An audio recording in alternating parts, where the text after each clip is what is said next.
binili, ito oh, yan, 60 yan. Oy, matibay to, hindi to basta, ito previous to, yan oh, sa dami ng hanger. Ito ang tibay-tibay nito oh, maano siya, ano oh, hindi agad napuputol oh, tingnan mo oh, 'di ba? Oh, ganyan oh, oh, hindi siya napuputol. Para siyang goma, alam mo 'yon, ang tibay. So yan, oh, magsawa ka pag marami kang damit, magganyan ka, order ka niyan, madami, bili ka. O ayan o. O, 'di ba? Kung saan mo 'yan mabibili, alam mo kung saan? Sa letter T.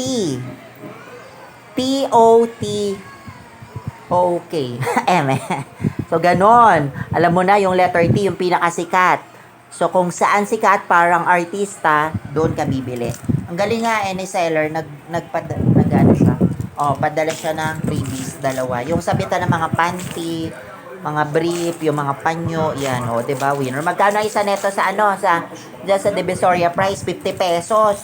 35 o 50 pesos, 'di ba, mahal. O at least ito free lang o, tapos bumili ka ng mga ganyan o, hindi nakatipid ka. Kaya kung gusto mong makatipid, bumili ka sa letter T. Sige na nga, bye!